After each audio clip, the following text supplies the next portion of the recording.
ரியாக்டில் state புரியலனா நீங்கள் ரியாக்டையே புரிஞ்சிக்கல. Button click பண்ணால் count increase ஆகுது, டார்க் மோட் ஆன் ஆகுது, கார்ட்டில் ஐட்டம் ஆட் ஆகுது. இதெல்லாம் எப்படி நடக்குதுன்றத 60 செகண்ட்ஸில் சொல்கிறேன். ஸ்டேட்னா சிம்பிளாக சொல்கிறேன், ஒரு காம்போனண்ட்டோடைய மெமரி. யூசர் என்ன பண்ணுறாரு, இப்போ என்ன ஷோ பண்ணணும், இதெல்லாம் ரிமெம்பர் பண்ணுறது ஸ்டேட் தான். எக்ஸாம்பிள் பாருங்கள், லைக் பட்டன் கிளிக் பண்ணால் ரெட் ஆகணும். இந்த லைக் ஆர் நாட் லைக் இது ஒரு ஸ்டேட். ஸ்டேட் யூஸ் பண்ணி டிக்ளேர் பண்ணுவோம். ஸ்டேட் மாறும்போது ரியாக்ட் ஆட்டோமேட்டிக்காக யூஐயை ரெண்டர் பண்ணும்.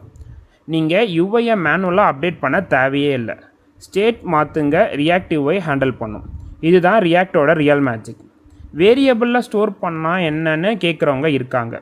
நார்மல் வேரியபிள் மாதிரி யூஐ அப்டேட் ஆகாது. ஸ்டேட் மாறினா மட்டும்தான் யூஐ அப்டேட் ஆகும். இதுதான் வித்தியாசம். ஸ்டேட் புரிஞ்சால் ரியாக்டோட பாதி கான்செப்ட் கிளியர். இந்த வீடியோவை சேவ் பண்ணுங்கள், ரியாக்ட் பிகினருக்கு ஷேர் பண்ணுங்கள். ஸ்டேட் ஃபுல் வீடியோ வேணும்னு கமெண்ட்டில் கேளுங்க, நான் உங்களுக்கு வீடியோவை ஷேர் பண்ணுறேன்.